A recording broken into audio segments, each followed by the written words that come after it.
নির্বাচনের মধ্য দিয়ে ক্ষমতায় আসতে চাই।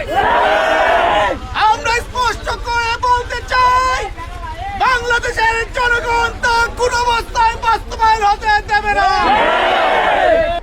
আল্লাহু আকবার।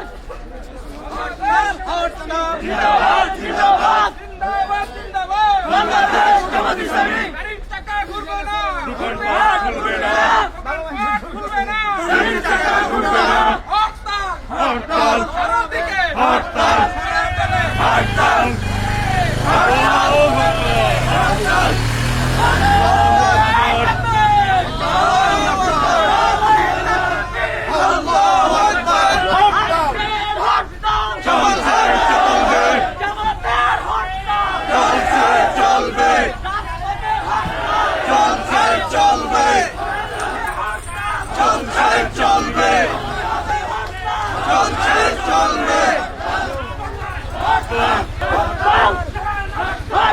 সংগ্রামী উপস্থিতি, আপনারা জানেন বর্তমানে এই ফ্যাসিবাদী অগণতান্ত্রিক সরকার আবারও একটি পাতানো নির্বাচনের মধ্য দিয়ে ক্ষমতায় আসতে চায়।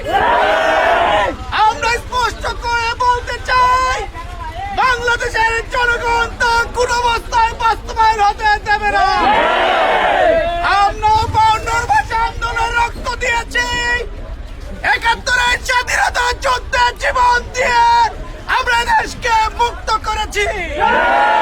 আজকে আমারও যদি রক্তের প্রয়োজন হয়, জীবন দেওয়ার প্রয়োজন হয়, রক্তের বিনিময়ে, জীবনের বিনিময়ে এদেশকে আমরা এই ফ্যাসিবাদী সরকারের হাত থেকে মুক্ত করবো ইনশাআল্লাহ।